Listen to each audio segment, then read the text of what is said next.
Hello, I'm Tommy Hensley. And I'm Xander Provance. We chose to do Adidas for our organizational behavior analysis.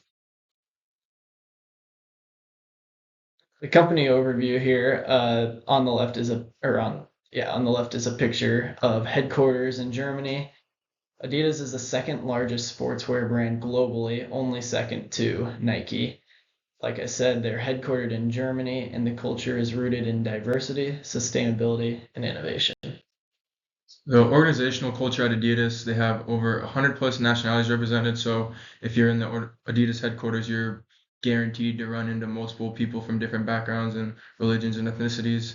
They have six core values: courage, ownership, innovation, team play, respect, and integrity, which are great pillars for success for an organization to have.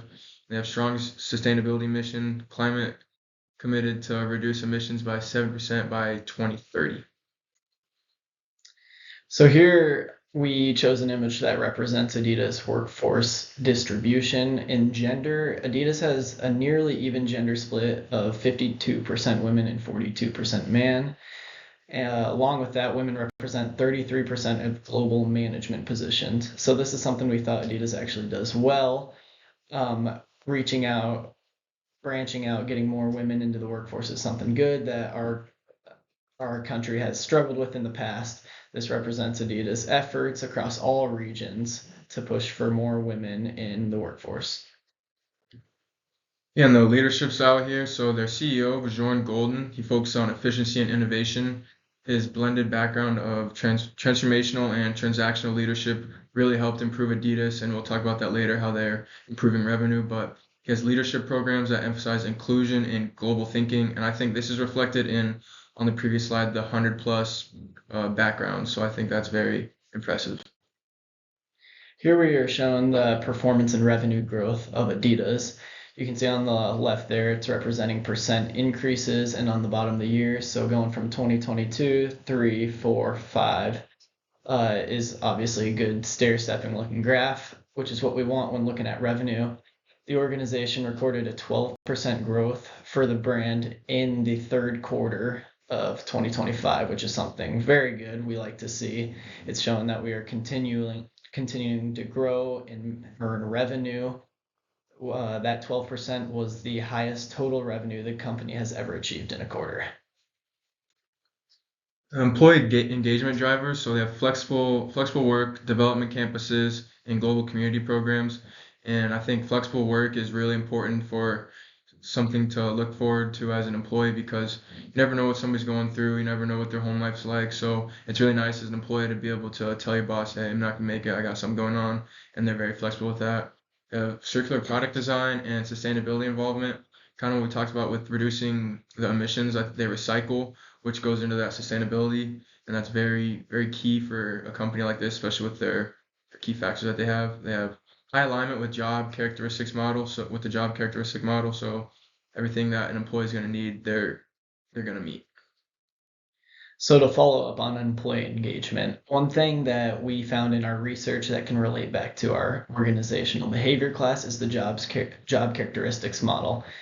The job characteristics model is 5 different things that motivate and engage employees. Those 5 things being autonomy, task significance, task identity, skill variety, and feedback. Each of these are found in Adidas company culture and are leading factors to employee engagement. The management initiative, so they, like I said earlier, the climate transition plan, reduce emissions by 7% by 2030. It's a really crazy goal. When we were researching this, I said like that's pretty crazy. It's going to be really hard for them to meet, but when they're doing things like using recycled materials to create shoes and clothing, I think that's definitely a great steps to reach that goal. Digital transformation and upskilling, strategic restructuring to improve efficiency, and transparent communication with investors and employees. I think when you have a big goal to reduce emissions, you're going to need a lot of support from investors. So keeping them in the loop with everything and the stockholders, the stakeholders, it's a really good idea for Adidas. Some strength we found in our research here: strong global culture and diversity. I think it's really represented well, and we highlighted on it earlier. The 100 plus nationalities represented at headquarters is a great thing for diversity, showing that all are welcome and all are integrated into the company, and this expands across multiple regions and divisions. Another thing was clear sustainability mission. From a baseline in 2022, 70% reduction by 2023 is huge. That's really making a difference in the climate, and the CEO and all the other higher ups are actively making efforts to get there. Another one for that was 90% reduction by 2025, another big jump, but with the right steps they're taking, it can be done.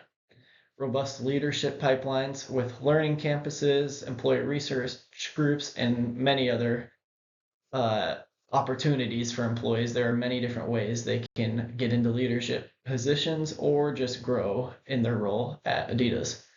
All of these factors lead to high employee engagement, which is another strength of the company. Having highly engaged employees is a way to continue to grow as a company.